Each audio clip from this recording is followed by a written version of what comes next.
This is the first video in the probability module. Probability is a tricky topic for a few reasons, not least of which is because many people have all kinds of misconceptions about probability. So let's start this out very slowly. What is a probability? A probability fundamentally is a ratio, that is to say, a fraction.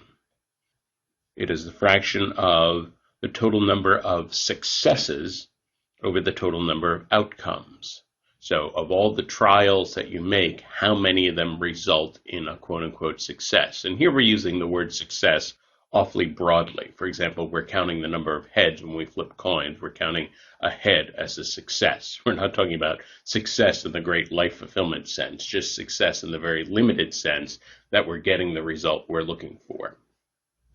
Now notice that probability has to be between 1 or 0. It could be 1 or 0 or somewhere in between, but it can't be outside of that range. And in particular, if the probability is 0, that means the number of successes is 0. No matter how many times you try, you're going to get 0 successes. So in other words, this means that the probability of success is impossible. That's what a probability of 0 means, that something is impossible. By contrast, if something has a probability of 1, that means the numerator and the denominator are equal. That means every single time you have a trial, every single time you get any kind of outcome, that outcome is a success. So success happens every single time. And so this means that success is certain. So probability of 0 means something is impossible. Probability of 1 means you're dealing with absolute certainty. Obviously, most interesting real-world probabilities are not 0 or 1, they're somewhere in between. So, a very simple example of a calculation. This is far more simple than something you'd see on the test. What is the probability that a month name has an R in it? And so, a very easy way to think about this, we'll just make a list, and here are all the month names in English. So, we'll just look for the ones that have an R in it. So we notice some R's there, some R's at the end here, and it turns out we found 8 month names that have an R in it. So 8 over 12, and of course with any ratio, with any fraction, we always put it in lowest terms, cancel the 4. So the probability that a month name has an R in it is 2/3. So here we were just able to list all the possibilities and then make our ratio from this list. Now, again, this is a very simple question. There's going to be nothing on the test where you're going to be able to list all the possibilities. In general, listing is not going to be the most effective way to solve the problem, and we'll talk about other solutions. But I'll point out that often making a list is a good way to get yourself acquainted with the material, get yourself acquainted with the types of things that the problem is asking about. We'll talk about this more later. So listing is not necessarily a solution strategy, but a way sometimes to understand the scenario. Another important word to understand in the study of probability is the word random. Now this is a word that has many misconceptions in everyday life. People think that random means completely haphazard and unpredictable. And that's part of the story, but that's not the whole story. Random means two things. In mathematics, random has this very specific definition. 1, every individual event is absolutely unpredictable. And 2, the overall pattern of events is completely predictable. That is what happens when something is truly mathematically random. So for example, if I flip a coin, any individual time I flip a coin, I might get heads, I might get tails, and there's no way to tell before I flip the coin exactly what's going to happen. It's completely unpredictable from one time to the next. Even if I get 5 coins in a row, 5 heads in a row, the probability of a head or a tail on the next throw is still just 1/2. It's still entirely unpredictable. So in that sense, each individual flip is unpredictable. But if I were to take the time, say, to flip a coin 1,000 times and log all those results, I would be guaranteed that the number of heads and the number of tails would be very, very close to 50-50. In other words, it would be unlikely to be further from, say, 490 or 510. It would be something very, very close to 500 of each. And so that's the pattern that is guaranteed. And in fact, the more I flip the coin, the larger the number of flips, the closer the ratio would have to be to 1/2. And so that is the meaning of random. Very important to keep both of those in mind. Individually unpredictable, but over the long term, completely predictable. So, in summary, probability is a ratio, a fraction, somewhere from 0 to 1. It can be as small as 0 or as large as 1. If you can list all the possibilities, that's great. Then you can simply count. And again, making a list is not going to be our only strategy. We're going to talk about many more strategies in this video, but this is the most elementary of all strategies, making a list.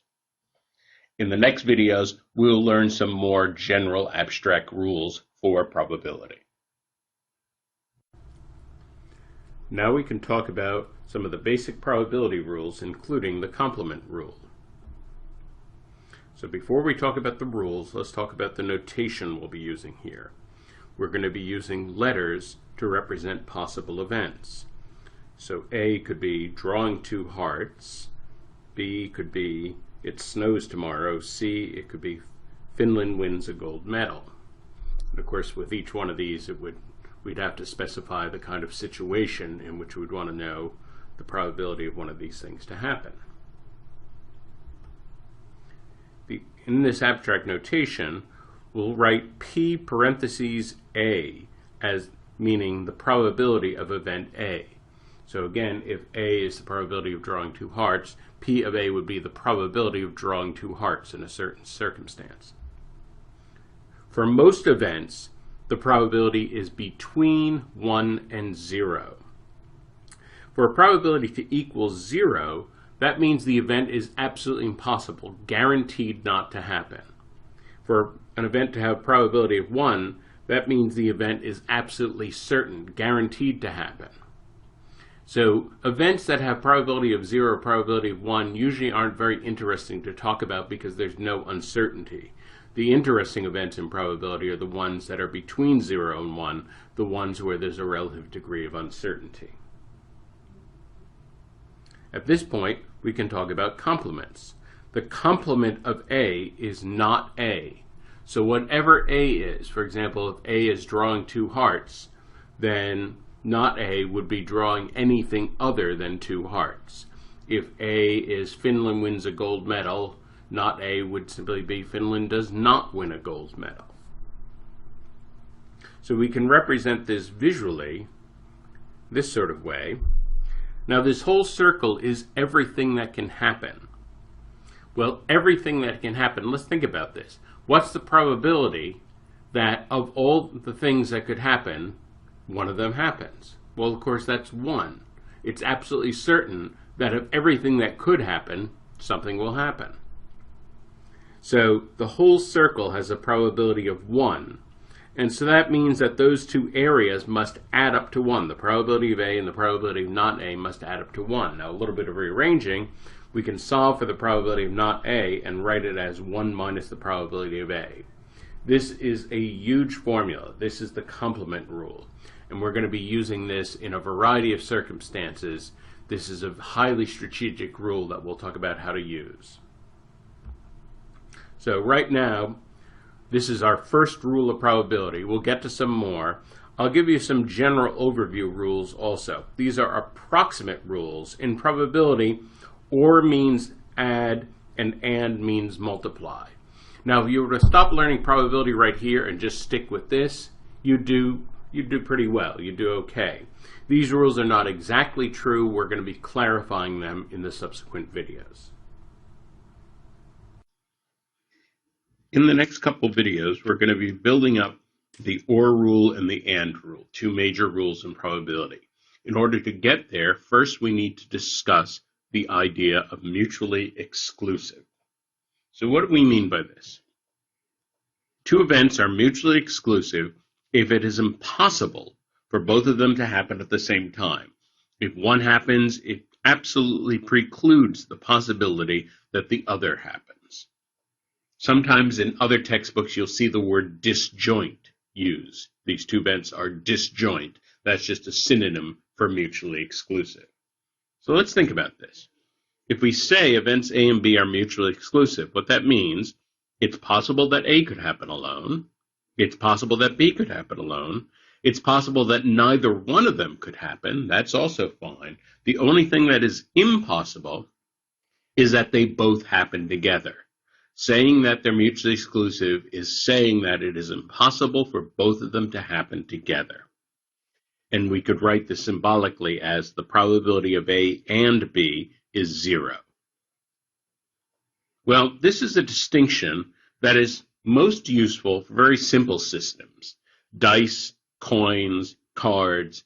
So for example, with a dice, if I roll one die, I could get a 2 or I could get a 3, but getting a 2 and a 3 at the same time, those two are mutually exclusive. That's just not going to happen. If I pick a card out of a deck, it could be a spade, it could be a club, but there's no way that it's going to be both a spade and a club at the same time. Those two are mutually exclusive. So that's the type of scenario where mutually exclusive shows up.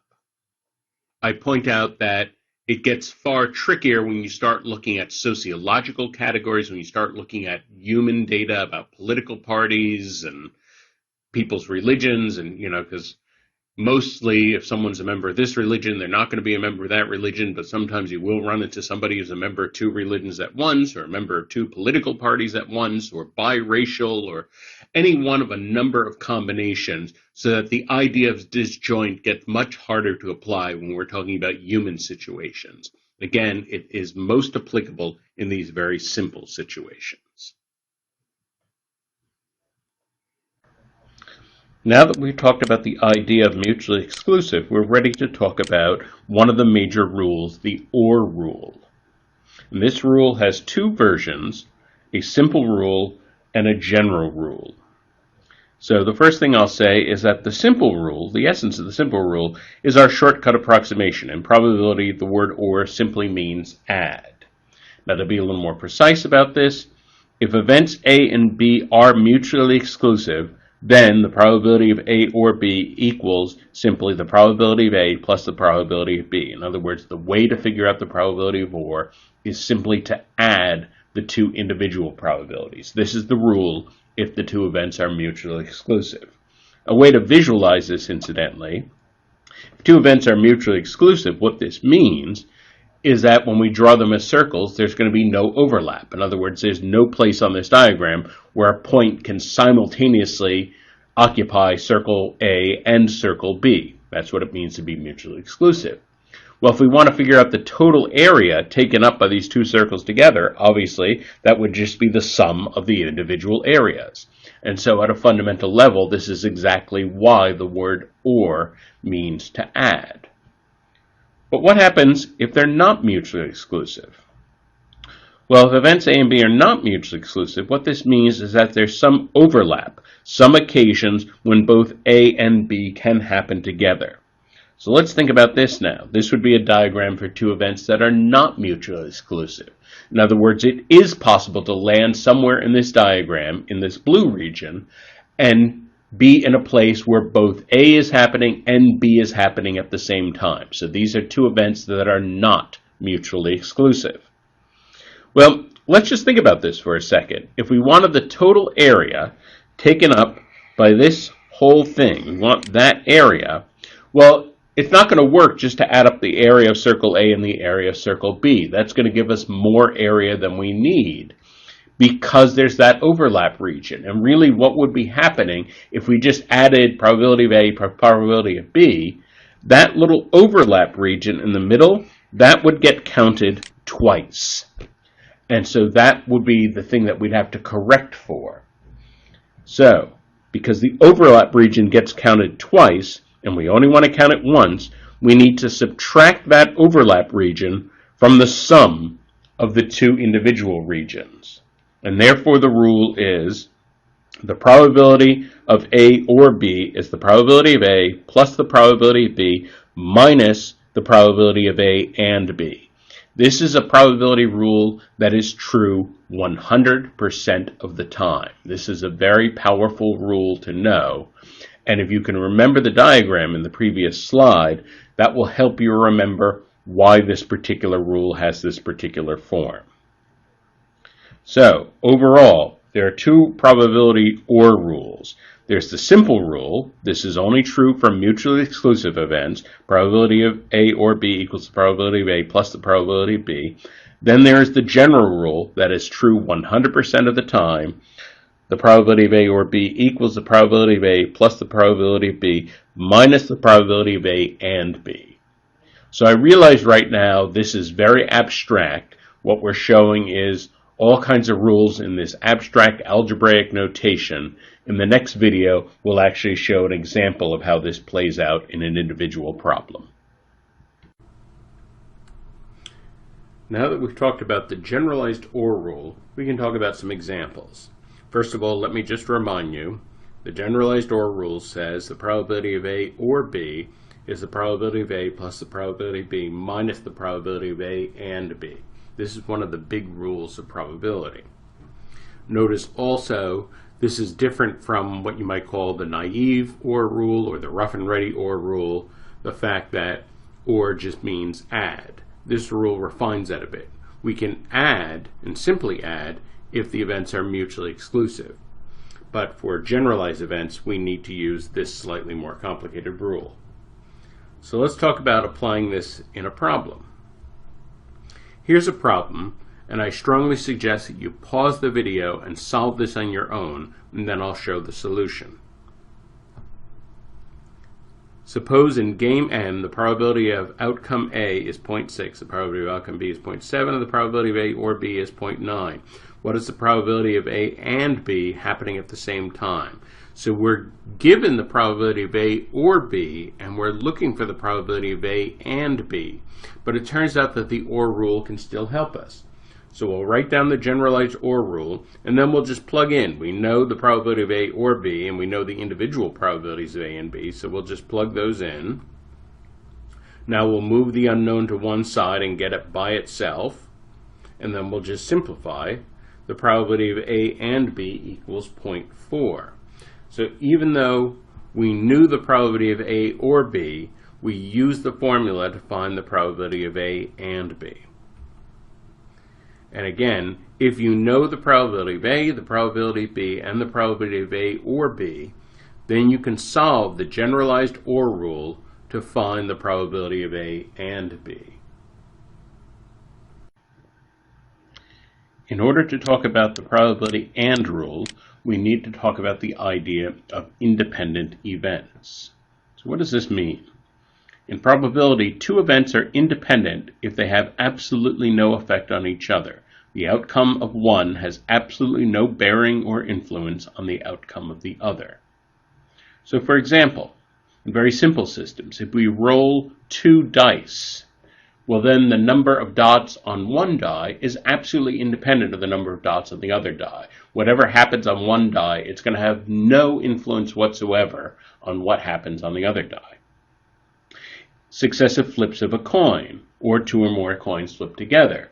In other words, if I flip a nickel and then flip the nickel again, whatever happens on the first flip is going to have absolutely no effect on the second flip. Of course, a coin has no memory, no resentment, nothing like that.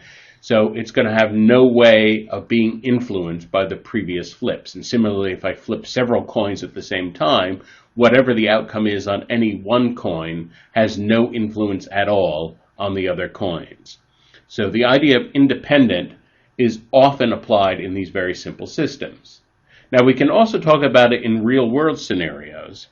But in real-world scenarios, it tends to be somewhat bizarre combinations. So for example, the number of emails I receive in a day and the Dow Jones Industrial Average on that day. These two things are entirely unrelated. In other words, if you know one, if you have information about one, you have zero information about the other.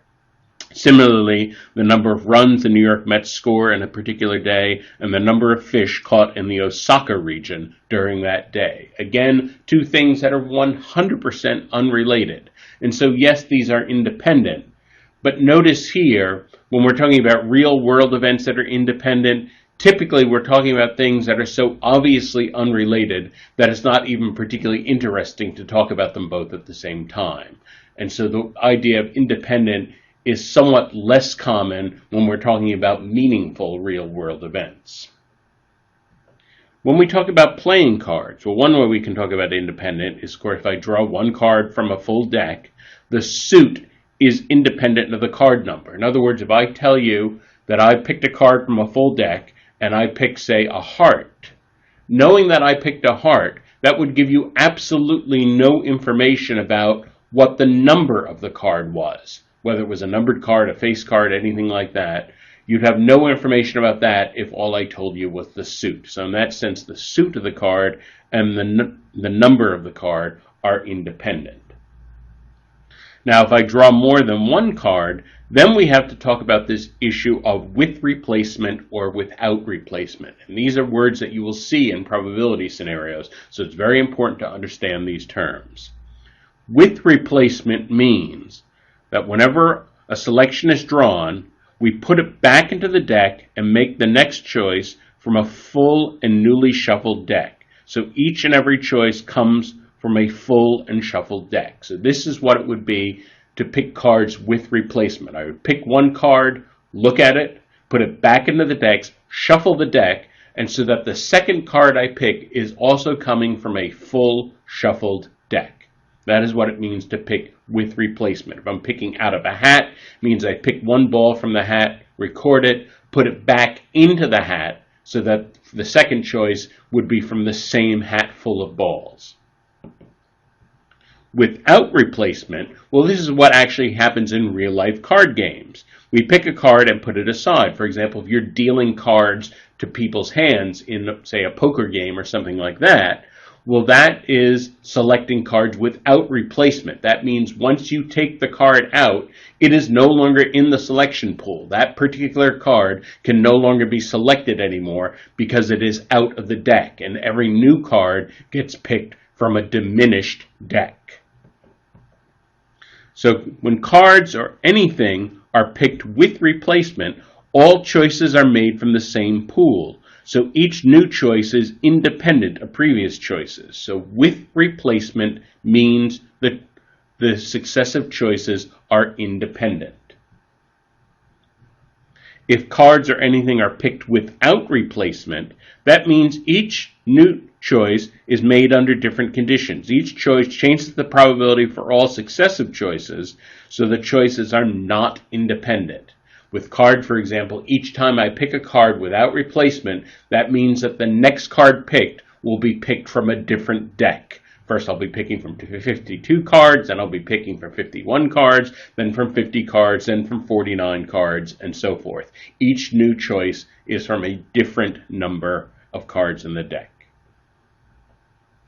So if A and B are independent, and this includes selections with replacement, if A and B are independent events, then we can use the very simplified AND rule. AND simply means multiply. So the probability of A and B equals the probability of A times the probability of E. This is the very simple rule.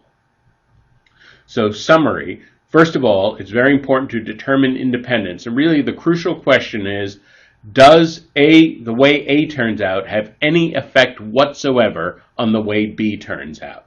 And if the two events have no effect on each other, in other words, if any outcome of one can go equally well with any outcome of another, then the events are independent. If the events are independent, then we can use the simplified AND rule. The probability of A and the probability of A and B equals the probability of A times the probability of B. If events are not independent, then we have to use a much more complicated probability rule, which we'll talk about in upcoming videos. In the last video, we learned about the simplify AND rule. AND just means multiply when we're dealing with independent events. So in this video, we're going to look at some examples of this. So first of all, what is the probability of tossing 3 coins and getting heads, heads, heads? Well, first of all, notice that the 3 coins are independent. Whatever happens to one coin is going to have no influence on another coin. So we have three independent events. Probability is 1/2 for getting heads in one case, 1/2, 1/2. And so the three 1/2s just get multiplied for a probability of 1/8. 1/8 is the probability of tossing three heads. Another question, what is the probability of rolling two six-sided die and getting snake eyes? That's a 1 on each dice, so snake eyes would look something like this. Well, again, the two die don't influence each other, so these are independent events also. The probability of getting a 1 on one six-sided die is 1/6, so 1/6 on one, 1/6 on the other. They're independent, so that means and means multiply. Multiply them, and we get 1/36, the probability of rolling snake eyes when you roll two dice. Three cards are selected from a full deck each time with replacement. What is the probability of selecting three spades in a row? So again, let's make sure that we're perfectly clear on this idea of with replacement. What that means is I shuffle the deck, I pull a card out, I look at it, then I put that card back in the deck, shuffle it again, so that the second card I pick is being picked from a full shuffled deck. There are 52 cards when I make the second pick. Now I look at that second card, I record it, I put it back into the deck, I shuffle again. So now when I pick the third choice, I'm also picking from a full deck of 52 cards, a full shuffled deck. So all three cards are picked from exactly the same conditions, a full shuffled 52 card deck. That's what's going on with replacement. Well, of course, in a modern deck, there are four suits. There are hearts, diamonds, clubs, and spades, and those are evenly divided. So the chance of picking one spade is 1/4.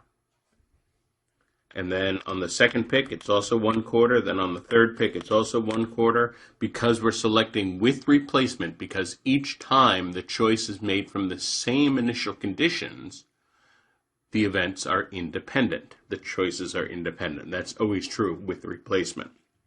That means we can just multiply, we get 1/64, the probability of selecting three spades in a row. Finally, we get this algebraic equation. We don't even know what the events are, but we're told that they're independent. Sometimes the problem will just tell you A and B are independent. Probability of A is 0.6, probability of B is 0.8. What does the probability of A or B mean? Okay, well, this is a bit of a curveball. We were talking about an and rule, and here we have an or rule. What's going on here? Well, let's think about this. This is the general or rule. And incidentally, if the events are independent, that means that they cannot be mutually exclusive. If events are mutually exclusive, they're definitely having an effect on one another, because if one happens, it prevents the other from happening. So that is definitely a very different case from independent. If they're independent, they're not mutually exclusive. We need to use the generalized and rule. So let's think about this. We know the probability of A, we know the probability of B. Probability of A and B, well, we can get that because the events are independent. We can get this by multiplying. That would be 0.6 times 0.8. The probability of A and B would be the probability of A times the probability of B. 0.6 times 0.8 is 0.48. So now we know all three terms. So now we can say we have 0.6 plus 0.8 minus 0.48.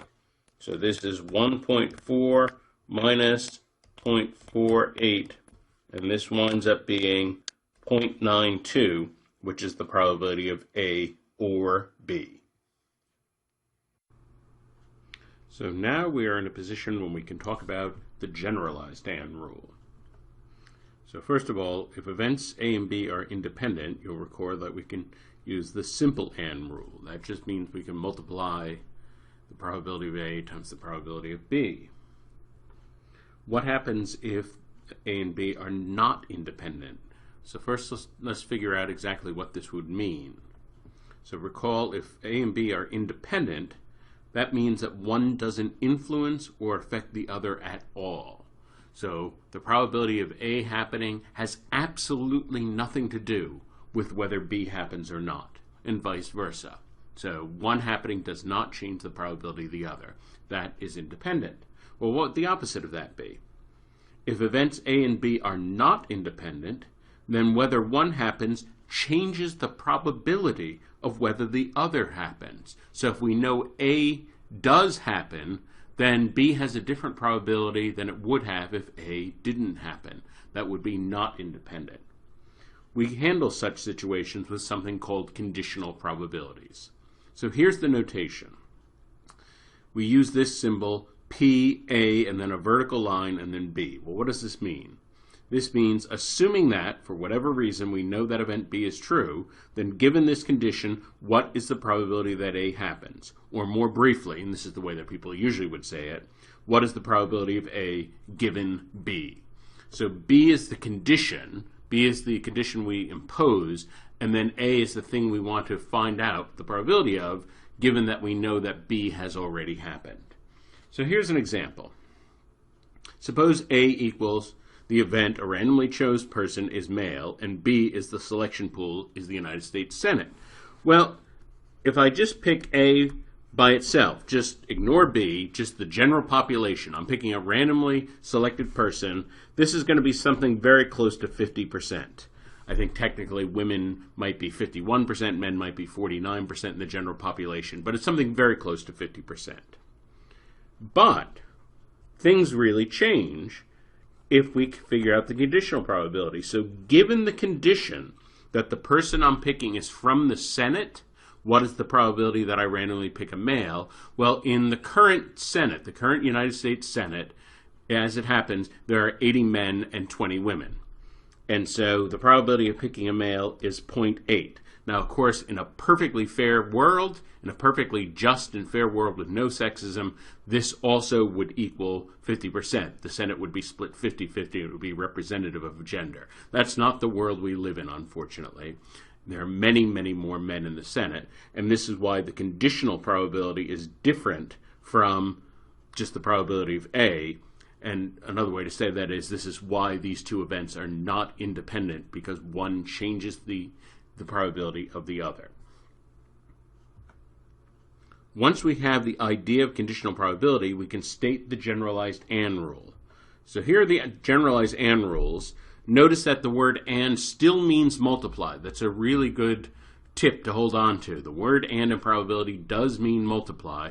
What changes is what we're multiplying. Now we're no longer multiplying simply probability of A times probability of B. That was the simple and rule. Now when things are not independent, we have to use these more generalized and rules. So I realize these are scary looking formulas. In the next video, I'll show how to apply these.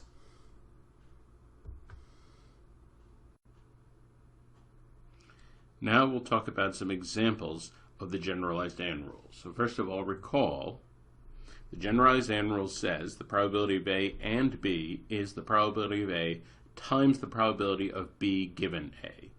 Or the probability of A and B is the probability of B times the probability of A given B. And these two expressions here, B given A or A given B, these are conditional probabilities, which we discussed in the last video. So these formulas are used when A and B are not independent. Of course, if A and B are independent, it's much simpler. We just multiply the two probabilities directly. So, when do we use this on the test? Well, in practice, most of the cases on the test in which you will have to use this involve selection without replacement. Well, let's recall what this means exactly. Without replacement means each choice changes the probability of subsequent choices, so the choices are not independent. So how does this play out in practice? Suppose I'm picking cards out of a deck. So I start with a nice shuffled full deck of 52 cards. I pick one card, I put it aside. I don't put it back into the deck. I don't replace it. I put it aside. Now the second card I'm going to pick, I'm picking this now from a deck of 51 cards. And when I pick that, I put it aside. The third choice will be from a deck of 50 cards. The fourth choice will be from a deck of 49 cards, and so forth. Each time I pick, I'm picking from a smaller deck. And so the number in the deck, the number in the selection deck, changes every time, which means all the ratios change, which means all the probabilities change. In particular, suppose I pick a heart. on my first card, and then I pick a heart on my second card. Well, now it's much less likely that I'm going to pick a heart on my third card because there are 2 hearts missing from the deck. That's a deck now, it's a full deck of cards minus 2 hearts, so there are fewer hearts in that deck, and so that means that it's less likely to pick a third heart given that I've already picked 2. So that's an example of how earlier choices change probabilities of later choices in a scenario when you're picking without replacement. So let's see this played out in a calculation.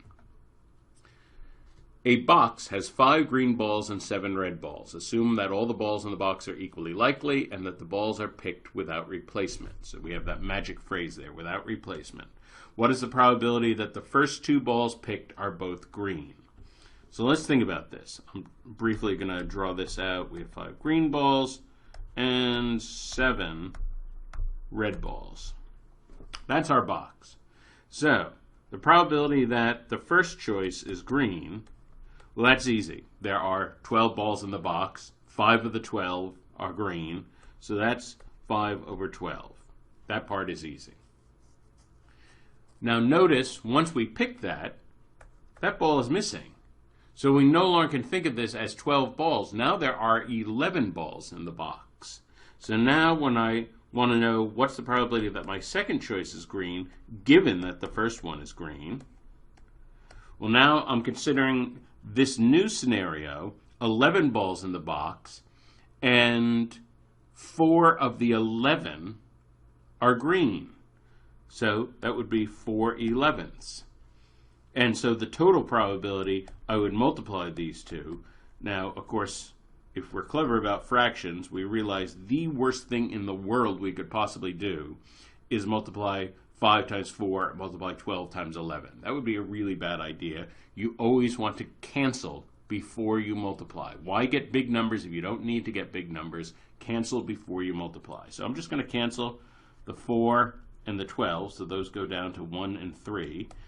In the numerator, I get 5. In the denominator, I get 3 times 11, which is 33, and that is the answer. Let's look at another problem.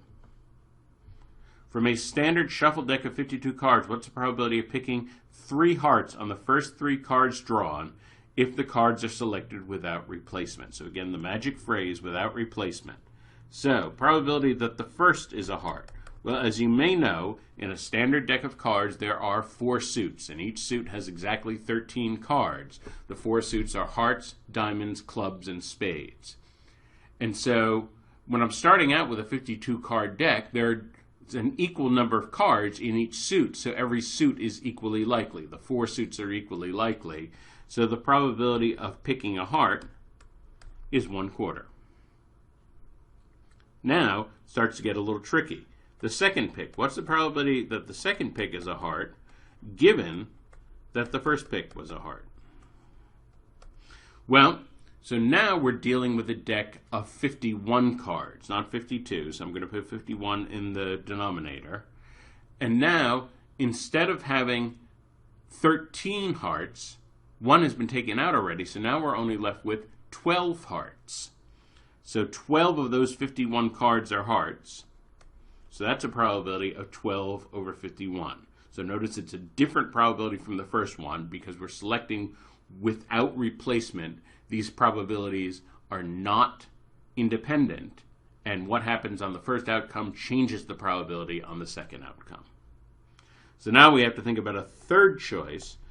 So this third choice, given that the first is hearts and the second is hearts, well, now I'm picking from a deck of 50 cards. 2 cards have been removed, and both cards removed, according to this condition, both cards removed have been hearts. So now instead of 13 hearts, I'm down to 11 hearts. So 11 of those 50 cards are hearts, and we get this.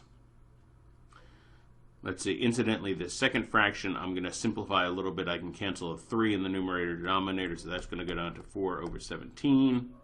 Now I'm just going to multiply these 3. Multiply the original probability times the conditional probabilities. 4 over 17 times 11 over 50. Again, the worst thing in the world you can do is just multiply straight across before canceling. We can cancel the 4's right away. Things get much easier. In the numerator, we just have 1 times 1 times 11. In the denominator, we get 17 times 50. Well, 17 times 5 is 85, so 17 times 50 is 850. This is the probability of picking 3 cards and having all 3 of them be hearts. We've already covered the AND rule and the OR rule, 2 very important rules. Now we'll talk about another rule, the binomial situation.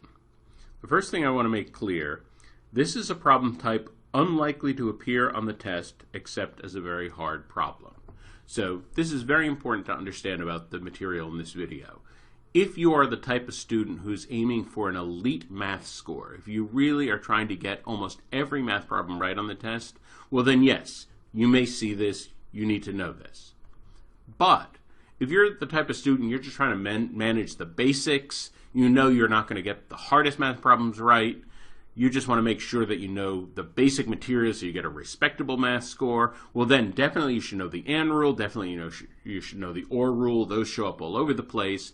This you may not even see. So you could probably completely disregard this, especially if you start watching this video and you find it too difficult. Don't worry, just let it go. It's not something you're going to have to worry about. So I want to make that very clear before we dive into this material because it is a little more difficult. I want to make very clear you should be deciding for yourself whether you should be wrestling with this or not. So what is the binomial situation? Binomial situation concerns multiple trials of the same thing. So we have some simple event like rolling a die or flipping a coin, and we're going to do that event several times. And so, of course, one of the assumptions is that all the trials will be independent. That's always true with dice and coins. And notice that it doesn't matter at all whether I roll 1 die 5 times or roll 5 dice at once. Whether I flip 1 coin 7 times or flip 7 coins at once. Both of those are completely identical as far as the probability is concerned. So, the probability of success in an individual trial is given or obvious from context.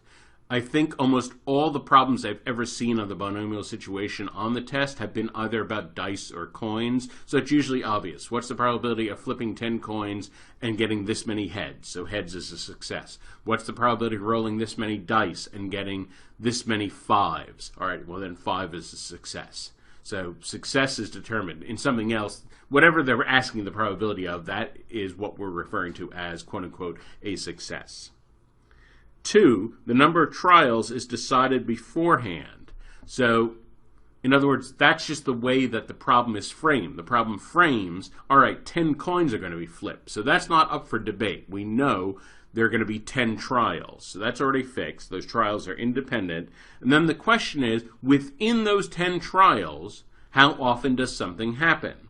So for some number r, that could be less than n or equal to n, what is the probability of exactly r successes in n trials? So for example, what is the probability of flipping a coin 10 times and getting exactly 5 heads? What is the probability of rolling 7 dice and getting exactly 2 6s? Something like that.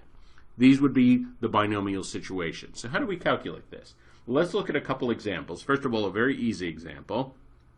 3 fair coins are flipped. So, of course, these are all going to be independent. Very easy.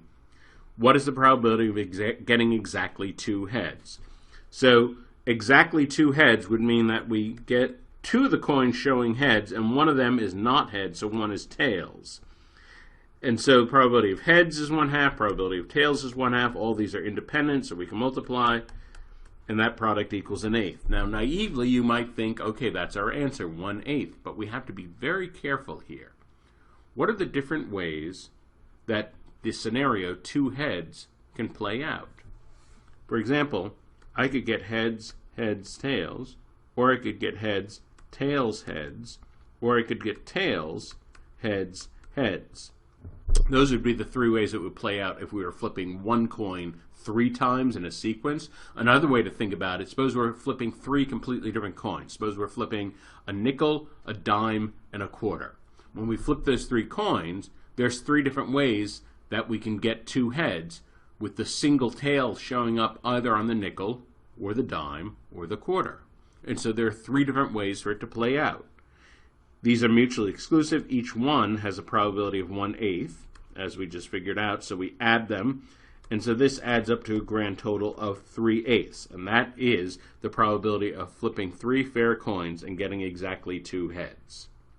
Let's look at another that's a little more challenging. Practice problem 2. 10 dice, each fair with 6 sides, are rolled simultaneously. So we're doing 10 different trials. Again, all of these are independent. What is the probability of getting exactly 2 5s among them? So in other words, what we're going to get one die is 5, we're going to get another die that's a 5, and then we're going to have 8 more. Doesn't have to make this very neat. 8 more that are something other than 5s. So the probability of getting a 5, of course there are 6 sides on the dice, so the probability of getting any number, probability of getting a 5 is 1/6. And of course the probability of getting a 5 on this one is 1/6. The probability of getting something other than a 5, getting any of the other 5 faces, well, that would be 5/6. So that is the probability for each one of these. Now, of course, all of these are independent, so we can multiply. So one way to say this is 1/6 times 1/6 times 5/6 times 5/6 times 5/6 times 5/6 times 5/6 times 5/6. Let's see, times 5/6 times 5/6. Okay, we could write all that out. That's a pain in the keister. Much easier to say it this way. 1/6 to the power of 2, 5/6 to the power of 8. Now, no one in their right mind is going to expect you to calculate these fractions. And in fact, what's probably going to happen is that the answer choices will just be written in these forms where it's printed like this, so you don't even have to do this calculation. You just have to recognize the right setup. Now notice, again, this is not the answer. Now we have to deal with the problem of how many different ways can those 2 successes, those 2 5s, be distributed among the 10 coins? Well, you may recognize that as a counting question. Now, if this is not familiar, you may want to go back and look at the combination video in the counting section. But essentially what we have here is 10, choose 2. Now, of course, we could figure that out relatively easily. But typically on the test, what I've noticed, they don't even expect you to do this. What they just do is they write the answer with all of this together. And this would be the way the answer is printed on the multiple choice. And so as long as you can recognize that, then you can answer the question. So they save you the work of doing the calculation on something like this. So now, let's just look at the general formula to summarize. The general binomial formula, we're going to say lowercase p is the probability of success on one trial. So for a coin, that's 1/2. For any face on a die, that is 1/6. N is the number of trial, R is the number of successes. So we have R successes, so that's why we have P to the R. We have success happening R times. If we have R successes, that means we have N minus R trials that are not successes. And so we have whatever is not a success happening N minus R times. And finally, we have to figure out how many different ways can those R successes be distributed among N trials. That's why we need the combination number. So I would strongly suggest that you don't blindly memorize this formula, but you actually think through the logic and understand why it has this form. That will give you the most success with it. In this video, we're going to talk about an incredible time-saving shortcut. So first of all, we need a slightly broader view. As a general rule, we've talked about the complement rule already. This complement rule can sometimes be used as a shortcut in some problems. In some of the later videos, we'll talk about this more broadly, using the complement rule as a shortcut. And I'll say right now, ordinarily, the hard thing about using it as a shortcut is recognizing that one could do this. We read the problem and then we have to have the insight, oh, wait a second, maybe it would be easier, instead of calculating directly what they're asking, to calculate the probability that it doesn't happen and then subtract that from 1. So once you recognize that, then the complement rule will save you time, but you have to have that recognition. Well, here, I'm going to show you one case where that recognition will not be a problem. There'll be an automatic clue, and 100% of the time you can use the complement rule as a shortcut. So that's what makes this such an efficient and powerful shortcut. Here's the big idea. When you see the words "at least" in a probability question, use the complement rule as a shortcut. Now, in particular, whenever the words "at least" appear on the test, it is almost always part of the phrase "at least one." This is a huge advantage for us. Now, why would this be? Let's think this through. Suppose there are 6 trials of something. We're rolling 6 dice, we're flipping 6 coins, something like that, and we want to know the probability of at least one success. Think about the number of successes. Suppose I'm flipping 6 coins. How many heads could I get if I flip 6 coins? Well, theoretically, I could get anything from 0 heads, if it were all tails, up to 6 heads, all heads. Now, of course, these are not all equally likely, but all of them are possible. So, what would be the set at least one? So, at least one would be 1 or more. All of these are at least 1. We could say this box here, that's the set at least 1. Well, what's the complement of that set? What's the part of the set, the whole set, not included in that box? Well, of course, the complement of that is just 0. And that is always the only case that is not included in the phrase "at least one." So this is a huge idea. The complement of at least 1 is none. And therefore we can say the probability of at least one success is the probability of 0 successes. So instead of having to figure out a bunch of different probabilities, which is what we'd have to do if we figured out directly, we can just figure out one probability, often a very, very easy probability to figure out, the probability of something happening no times at all, and figure that out and subtract it from 1, and we're done. So I'll show you a couple examples of why this is so powerful. Suppose we have this problem. This is a very hard problem. Suppose we roll one fair 6-sided die 8 times. What is the probability that we will roll at least 1 6? So let's think about this. We have 2 choices. We can do sort of the completely straightforward method of solving this. And as you'll find, that route will be very, very time consuming. Or we can use the shortcut. So first, just so you appreciate how much time we will save, I'm going to show you this more lengthy, straightforward method, so just so you get an idea of what's involved with this. So, the standard solution, the condition at least 1 6, includes 8 cases. We could get exactly 1 6, or we could get more than 1 6. So any of the numbers from 2 through 8, these are also included. These are the number of dice that could show up with a 6 on it. And again, these are not all equally likely, but it doesn't matter. All of these are possible cases. Each one of these 8 cases is a binomial calculation. So that means we'd have to do 8 different binomial calculations. So we'd have to do all these calculations. Now, of course, in a problem like this, they're not going to give it to you in a nice form of all these things added up. You're going to actually have to go through a lengthy calculation, simplify all this stuff, put it all together as a number, and then choose from the numerical answers. So this calculation could take you, I don't know, 10 or 15 minutes. This would be a nightmare calculation. If you want to do it, go ahead. I'm going to show you a shortcut that's much easier. So here's the shortcut. The efficient solution, the complement of at least 1 6 is 0 6s. Well, let's think about this. Probability of not getting a 6 on one roll is 5 over 6. The probability of that happening, of getting not a 6 8 times, is 5 6 to the 8th. And so the probability is 1 minus 5 6 to the 8th. Now, you may have to calculate this, but it may well be that if it's a smaller number, of course, you will calculate it. But something like this, 5 6 to the 8th, they're probably not going to ask you to calculate that. They're probably just going to write the answer in this form, 1 minus 5 6 to the 8th. So if you did it the forward way, you'd have to realize that you could simplify that whole mess down to something as simple as this.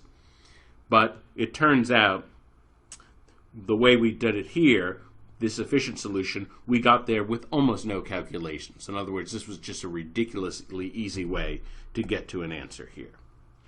So, in summary, I will say whenever you see the words at least in a probability problem, and especially when you see the words at least one, then you know automatically that the shortest and most efficient solution will be using the complement rule, using the fact that the complement of at least one is 0.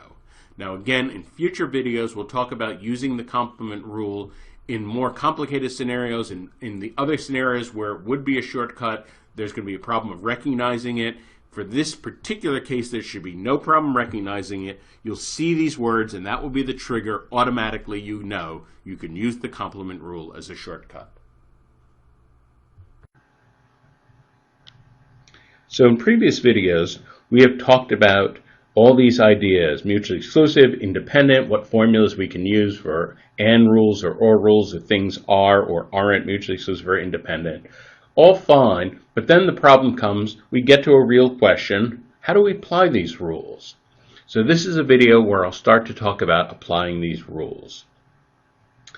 First of all, let's just review briefly, again, what do these two terms mean? Mutually exclusive means there is absolutely no way that these two things can appear at the same time. There is a 0% probability of them showing up side by side. These are often used for things of the same category. So for example, if I pull a single card from a deck, pulling a heart and pulling a spade are mutually exclusive, because if I pull only one card, obviously it can only be one suit. It can't be two suits at once. Similarly, if I roll a single die once, the faces of the die are mutually exclusive. When I roll a die once, I can't possibly get more than one face showing. So those are examples of mutually exclusive events. Independent means that finding out the probability of one tells you absolutely nothing about the probability of the other. In other words, the result of one outcome has absolutely no influence whatsoever on the result of another. Now, a few considerations about these. First of all, the conditions of mutually exclusive and independent are not common with people situations. They're more common with dice, coins, cards, etc. What do I mean by that? Well, if you think of the categories into which we put people, we can categorize people by their religion, by their political party, by their race, by their gender, etc., etc., etc. These are big, messy categories. We can't really say that any one category is mutually exclusive with any other. We can't say that any one category is independent of any other. Categorizing people turns out to be a very messy business, because there are always those exceptions. There's people that are odd combinations of things. They're this political party, but they happen to be that religion, that sort of thing. Just human beings are just very quirky, and there are always exceptions to patterns. And therefore, these nice, neat distinctions of mutually exclusive or independent, they're almost never true when we're talking about classifying people. They work much better when we're talking about very simple, inanimate objects. So again, dice, coins, cards, these are the types of scenarios where we're actually going to be using the ideas of mutually exclusive or independent. Another big idea just to keep in mind, whenever you see the words without replacement, processes that involve those words without replacement automatically are never independent. Well, what do I mean by that? Well, suppose we're choosing cards from a deck without replacement. Well, when I pick the first card, all right, then I can figure out the probability that that card is a certain suit or something like that. But then when I go to pick the second card, now instead of 52 cards, there are only 51 cards, because one has been picked already and it hasn't been replaced. So now picking a card out of a deck of 51, that's going to be a different probability than picking a card out of a deck of 52. And in particular, what I pick on the first deck. For example, I want to know the probability of picking hearts. If I pick a heart on the first draw, well, that's going to change the probability of whether I pick a heart on the second draw. And so without replacement, the different draws are going to always have influence on one another, and therefore they're never going to be independent. So that's just a handy trick to remember. When you see the words without replacement, you're not going to be using any of the independence rules. Okay, let's look at a hard problem. In a certain game, in phase 1, you flip one coin as many as 3 times. If you flip 3 tails, you lose. You automatically lose. As soon as you get your first head in phase 1, you advance to phase 2. In phase 2, you roll a 6-sided die once. If you roll a 6, you win. For any other roll, you lose. What is the probability of winning? Now, of course, if this were an actual test question, we'd have to have answer choices. We're just going to treat this as a calculation here. You may want to pause the video here and attempt this problem on your own just to get a sense of it. So this is my abbreviation scheme for the problem. In phase 1, we're going to have up to 3 coin tosses. If I toss tail, tail, tail, I lose. As soon as I get the first head, either on the first toss or the second toss or the third toss, then I advance to phase 2. Phase 2 just consists of a single roll of 1 die. If I roll a 6, I win. If I roll anything else, I lose. So, first of all, notice that we're working with coins and dice. Again, very simple things. Whatever I do with the coins is going to have absolutely no effect on what happens with the die. The die roll clearly is going to be independent of the coins. And what this means is that phase 1 is independent of phase 2. So, probability of winning, this is the probability of phase 1. What we get is the advance to phase 2. That's how I'll abbreviate it. And in phase 2, we roll a 6. Okay? That is a scenario that will result in winning. And because the 2 phases are independent, we can multiply these. So, phase 1 results in advancing to phase 2 times the result in phase 2 is roll of a 6. Well, one of those factors is very easy to figure out. When you roll 1 die, what's the probability of getting a 6? Well, that's a probability of 1/6. So that means if we could figure out the first one, the probability that phase 1 results in advancing to phase 2, we would just multiply this by 1/6. So in a way, we're kind of halfway done with the problem. Now let's go and look at phase 1 in a little more detail. Let's think about the outcomes here. If I flip ahead, then I advance. If I flip tail and then head, then I advance. If I flip tail, tail, head, then I advance. If I flip tail, tail, tail, then that's no good. Then I'm out. And I want to figure out the probability of that, and a direct calculation of that would be a little bit tricky. Notice that those 3 cases would have 3 different probabilities because they involve a different number of tosses in each case. But notice that of the 4 possibilities, 3 of them are the thing that I want, and 1 of them is not the thing that I want. This is an ideal scenario for using the complement rule. So the probability of advancing on phase 1 is 1 minus the probability of losing. Of course, the probability of losing is the probability of flipping 3 tails in a row. Well, what's the probability of flipping 3 tails in a row? Well, tail, end tail, end tail, that would be 1/2 times 1/2 times 1/2, which is 1/8.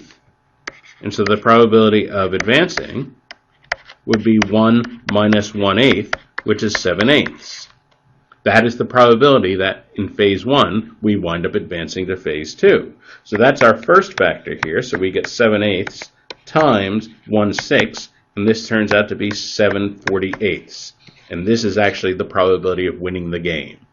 Now this problem here is probably a notch or 2 harder than anything you're going to see on the test, but it demonstrates the basic principles, dividing the problem into stages, and at each point analyzing, are things independent, are things disjoint, and can we use the complement rule to simplify?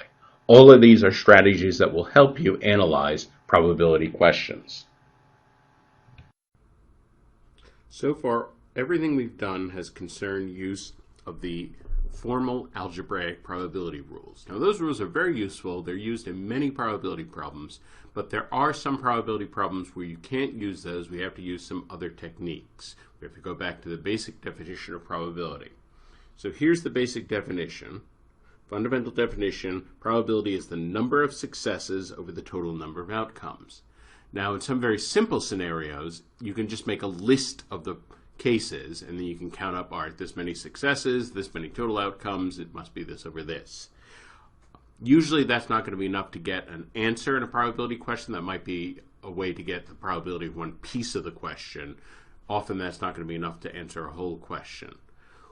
It turns out that many times when we have to use this approach of counting the number of successes and the total number of outcomes, the numbers are actually too large for us to simply explicitly count, and we have to use counting techniques. Now remember, all those videos we had back in the module on counting techniques, the techniques that we use, there's the fundamental counting principle.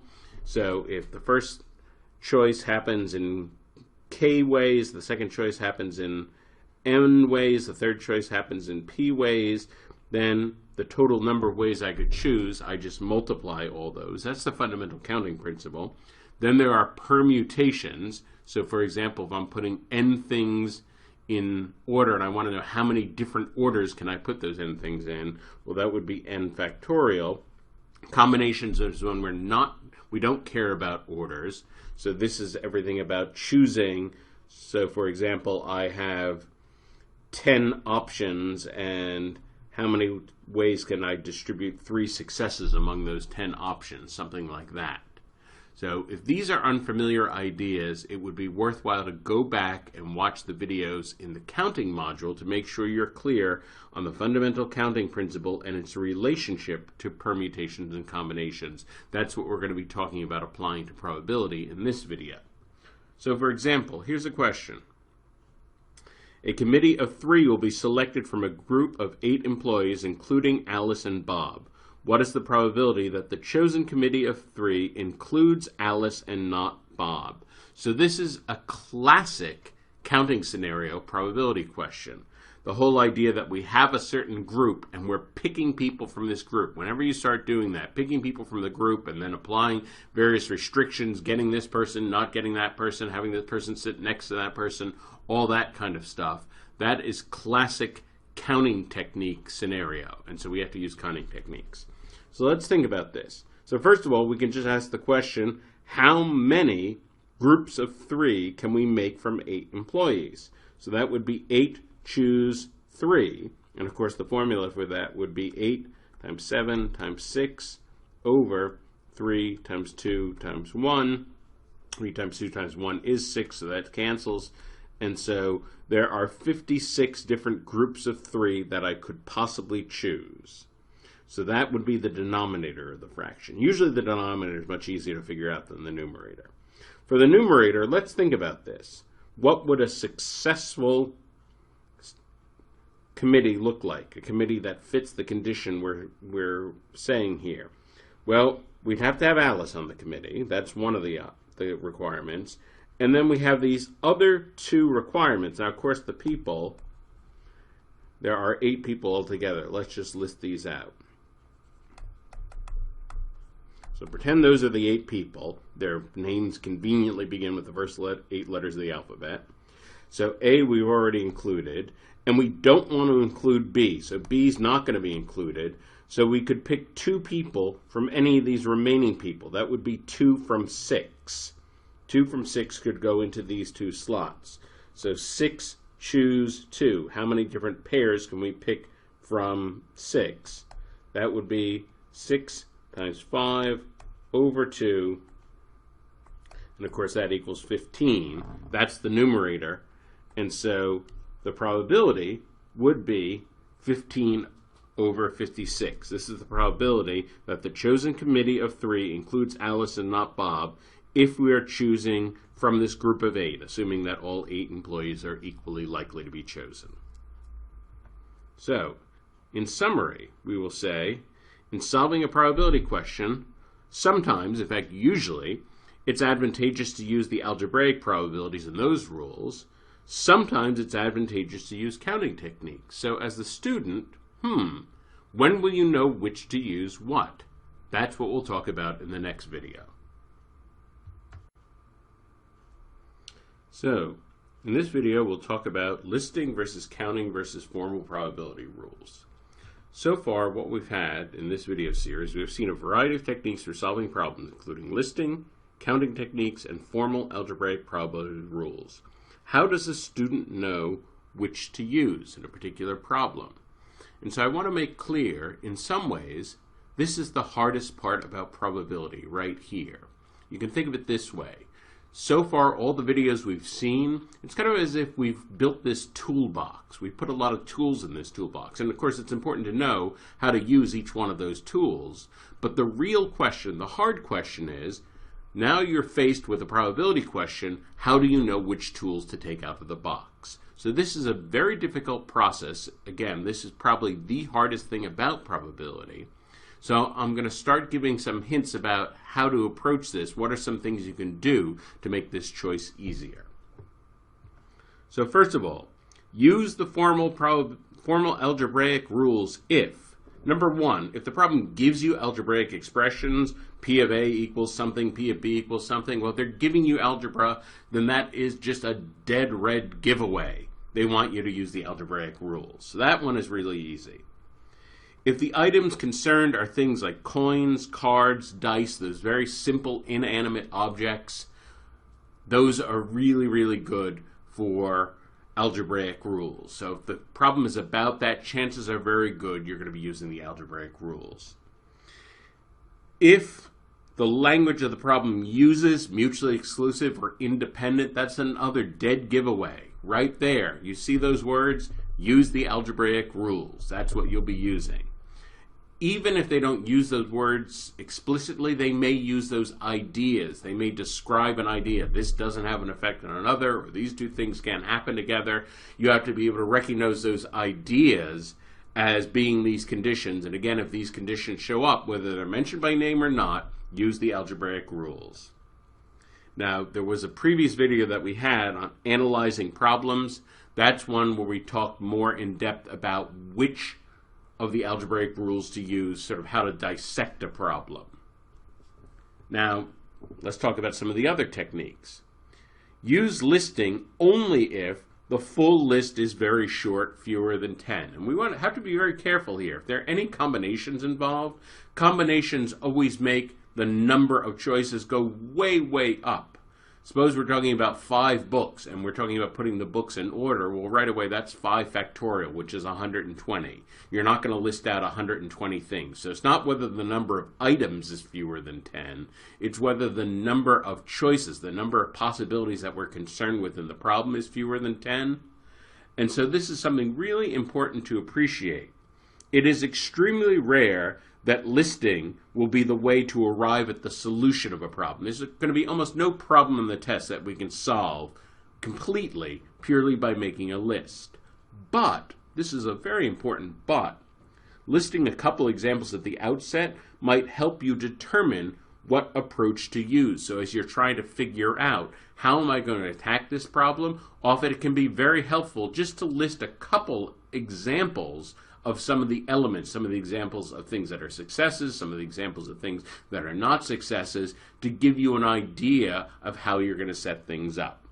So again, listing is not necessarily a solution technique, but it may be something that helps you, as it were, crack the nut of the problem and start it. Finally, use the counting techniques if the problem involves selections of several elements from a set with certain restrictions. One element is picked, or one is not picked, or these two people are sitting next to each other. Those are all dead giveaways. As soon as you're starting to pick elements from a set, and what's the probability of picking this kind of set versus that kind of set, right there, you're talking about counting techniques. Don't even bother dragging out the algebraic rules for that. It's a counting techniques problem. Finally, now this is a tricky one. Whether you use the formal algebraic probability rules or the counting techniques, it may be easier to calculate or count the complement of what you want and then use the complement rule. So this often takes a bit of creativity, a bit of thinking outside of the box to realize, oh, wait a second, I could count or calculate all these things, but instead I could just count this one thing or calculate this one thing that is the complement, and that would be a much easier calculation. So again, that often takes some creativity. As you work with probability problems, you may start to see where you can use this shortcut. So in this video, I've given you some very broad clues for problem solving. The most important thing I'll say is the following. Figuring out how to approach probability problems, this is a right brain process. That is to say, it is a pattern matching process. It is not a left brain process. Now, a left brain process, I can just give you step-by-step rules and then explain very clearly. That's how left brain processes work. Right brain processes are essentially nonlinear. Anything about pattern matching in the mind, that's a nonlinear process. So there's no way I can just give you a complete list of rules to follow to do this. The way that you learn this is by doing problem after problem, and it is crucially important to read the solution sets of problems. Even if you get the problem right, read the solution set to make sure that the way that it was solved in the solutions is the same way you were thinking about it. And what you're really looking for in the solutions, you're not just looking for what's the answer. It's much more important to look at how did they set up the problem? What were their first few steps? That's what you're looking for. You're studying that very carefully in probability problems because you're trying to build the pattern matching skills of your brain. That takes time, but that's ultimately what will help you in probability questions. Now we're in a position to talk about general strategies on probability problems. Something I talked about in the last video, and I'll emphasize again, more so with other kinds of math, the hardest part of a probability question is often knowing where to begin. So in this video, I'll talk a little more about what you might do to master this very difficult skill, where to begin a probability question. It may help you to rephrase the problem in your own words, especially if that involves the words and or. In other words, if you can rephrase it and you wind up with and or statements, that would be a very good suggestion that you'd be able to use the algebraic rules. So in the previous video, we talked about listing, formal algebraic probability rules, and counting techniques. These are the three broad categories of solutions. For listing or counting solutions, all individual cases must be equally likely. Sometimes one has to reframe what quote-unquote counts as an individual case to identify the cases that are truly equally likely. So for example, suppose you're rolling 2 die. You want to know what's the probability of getting a 7. Well, a not very good way to frame this would be to say, well, you roll 2 die, you can get anything from a 2 to a 12. That's 11 possibilities. Getting a 7 must be 1 out of those 11. You can't do it that way because the probabilities of getting different rolls are different. There's a different probability of rolling a 3 or a 4 or a 5. Those are different probabilities. What you really have to do is reframe it so you're looking at the output on each individual dice. So you have 6 outputs on one die, 6 outputs on the other die. There's actually 36 altogether. And then looking at which one of those 36 result in a sum of 7. That's the correct way to do it once you're looking at the probabilities that are truly equally likely.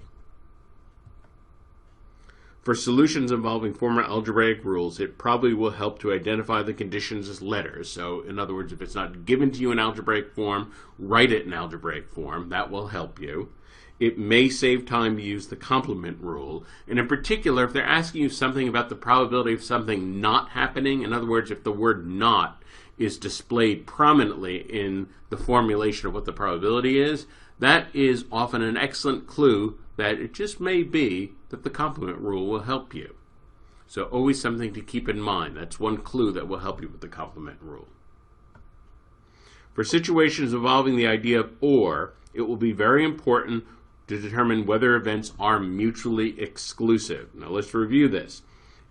The crucial question for mutually exclusive, is it possible for the two events to happen at the same time?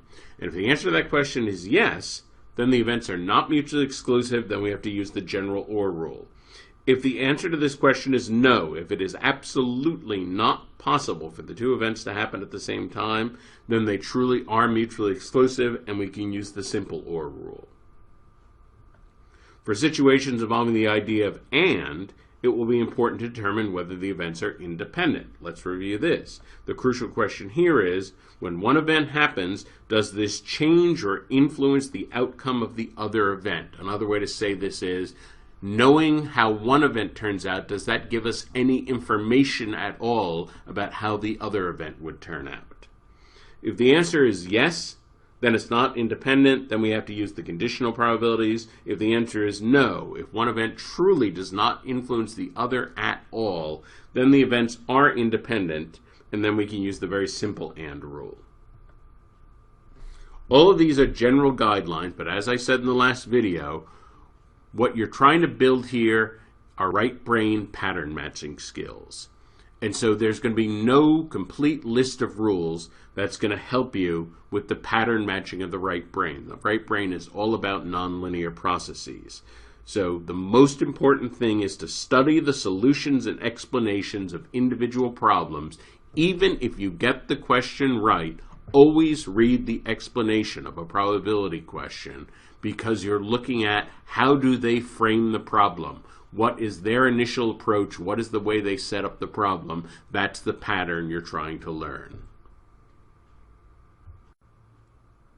In our final lesson, we'll talk about some guessing strategies you can use. So, of course, ideally, you'll learn all the rules of probability and be able to solve all the problems. But what if you get stuck at a problem, don't even know how to begin? What are some ways that you can guess effectively on a probability problem? So first of all, use your instincts. And as you work with probability problems over time, you will develop instincts.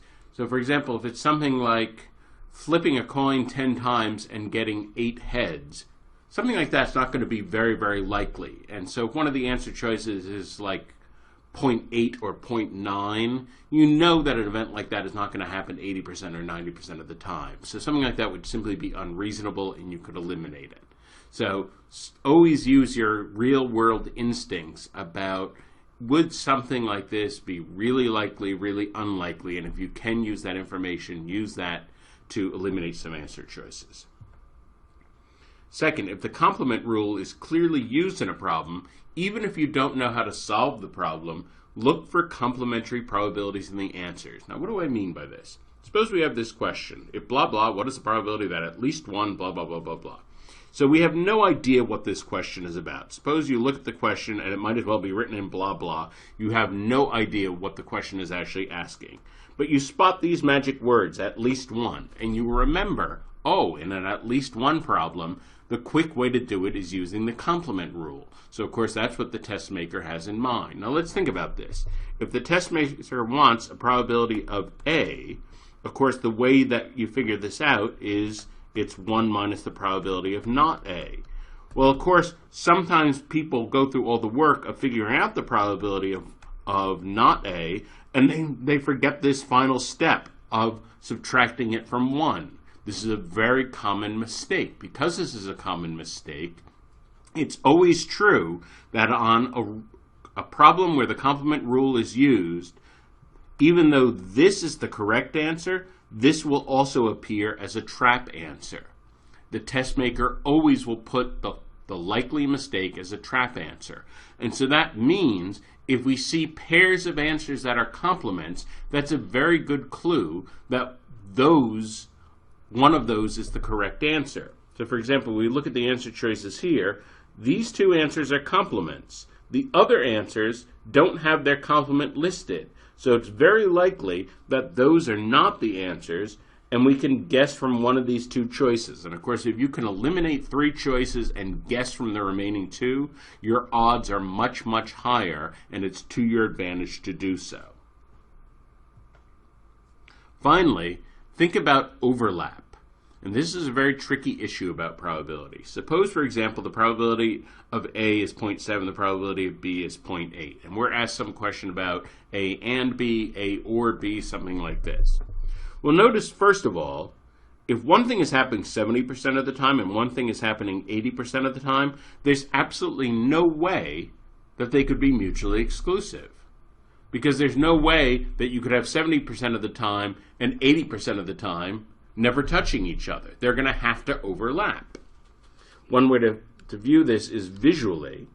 So, for example, if this is the 80% of the time, so this would be the whole space, that would be 1. This would be B, which is 0.8, And so that just leaves a little 0.2 on the outside. Suppose we want to have them have minimum overlap. Well, minimum overlap, then we'd push A all the way over here, 0.7, and so that means there'd be a 0.3 on the outside over on this side, and that means their overlap zone would be 0.5. And so it means that if we have a minimum of overlap, notice that what we have here is that the probability of A or B equals 1. The probability of A and B equals 0.5. So we're trying to make the overlap a minimum. What if we try and make the overlap a maximum? Well, then we'll kind of push everything to the same side. Here's our 1. Here's our B. We'll push it to the left side. That's our 0.8. And we'll push A to the left side also.